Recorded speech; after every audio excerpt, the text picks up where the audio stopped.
to be successful at vendor markets with your small business? Stick around to the very end of the video. I was talking to someone that I knew.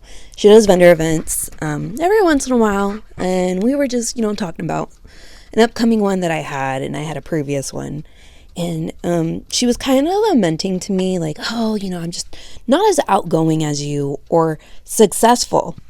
And I never told her the X amount of money I would make, or, because that's what people measure usually in their mind for their small business or business at vendor markets, that they have to make a certain dollar amount. And you see these people saying they made thousands of dollars, they made double, like in the double digit thousands at a vendor.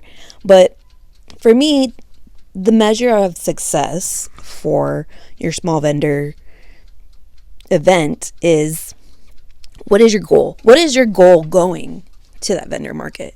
Why is the goal that way? And what goals do you have for your business?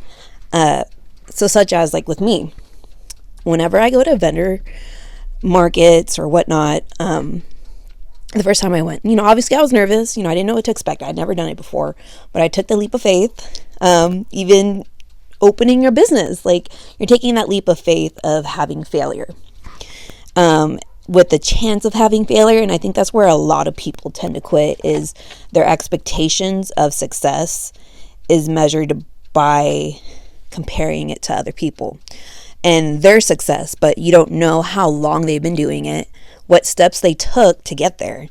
And for me, I think the first vendor market I did, I think I only made, because I sell stickers, stationery. At that certain one, that particular one, I only sold stickers and like a few notebooks that I had, a few notepads that I had brought. And I had a variety of prices. I had a good layout. But I only made like $6. And I still counted that as successful. Why? Because I got to network. I got to learn what different businesses were in my area, because I want someone to support my local business, but also means I can support theirs. Support such as doesn't mean buying from them, doesn't mean getting their products and monetary value. Supporting means you're giving shout outs, you're sharing their business with someone who has that particular need of your business not doing. Like, I know someone, they do arch balloons, I'll tag them. I know someone, they have coffee, I'll tag them. Other sticker businesses, like, that just isn't my style or my artwork, I'll refer other people to other sticker businesses. There's nothing wrong with creating a community.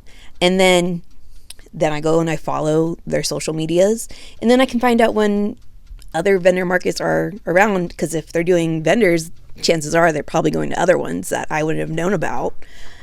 Also,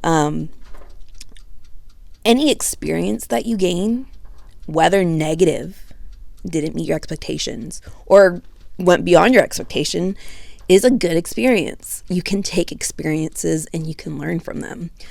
I don't do the U-shape anymore. I follow certain groups that I'm a part of on Facebook.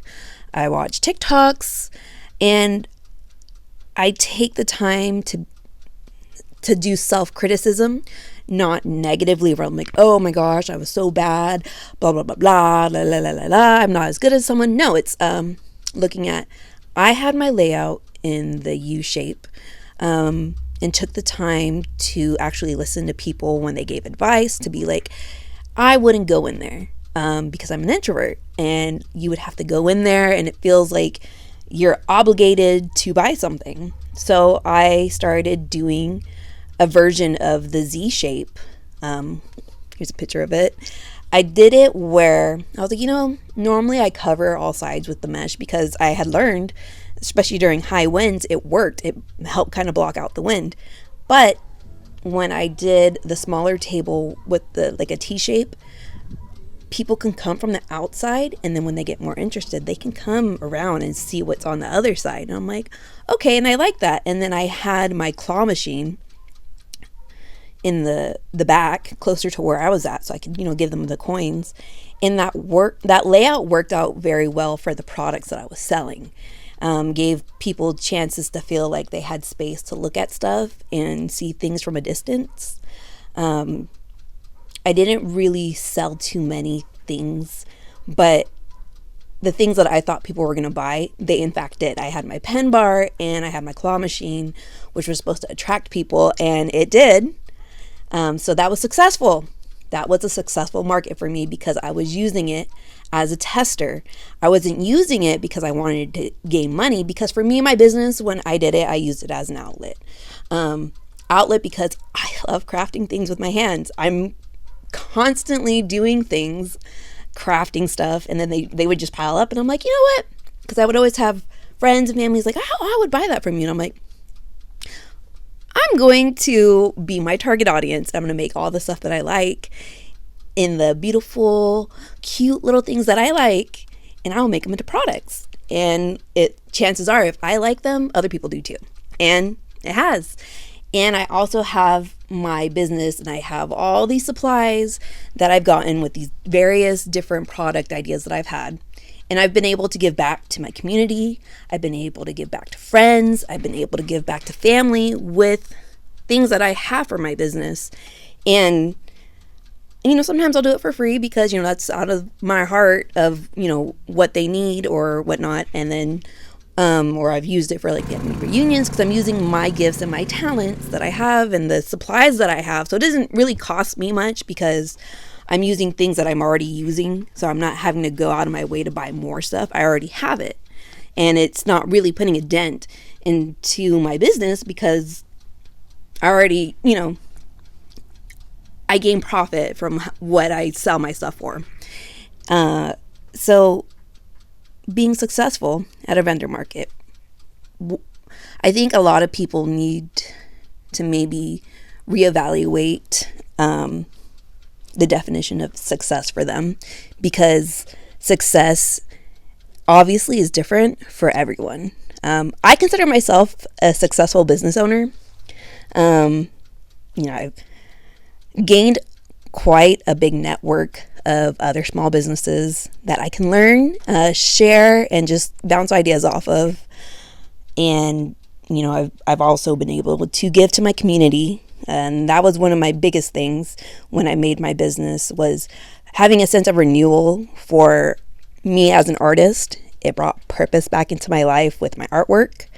I spoke about it before. I was supposed to go to an art college, and I had been planning it since I was in sixth grade. Didn't pan out that way. I wanted to be a graphic artist or graphic illustrator. Growing up, I'd known for 6 years, and then life happened and I didn't go that route. And now look at it. I'm using my business. I'm designing stuff digitally and still traditionally. And that sense in me that gave me purpose, I'm able to live my life, be a mom, be a wife, do other things in my life, be a friend, be a family member, and have that love for my art and give it to others to give them joy. I've designed stuff for people in their needs instead of having them pay X amount of dollars to a professional designer, because that's what they had in their budget. That's what, they weren't able to afford that, and which is fine. People have different priorities. Not to devalue people who do that full time, because that is time and quality and their skills that they've built. So of course, if you have, if you want that quality of what they can offer and you have the money and it's a priority for you, yes. I've made stickers for people, and I'm gonna make you into a sticker kind of giveaway. I want to start doing that again because it brought a lot of joy to people, lit up their faces, and for them to see how beautiful I saw them, because each sticker that I did, I took off the vibe of that person and I, searched into their media to see what they had. But yeah, success measures differently to everyone. Happy vending.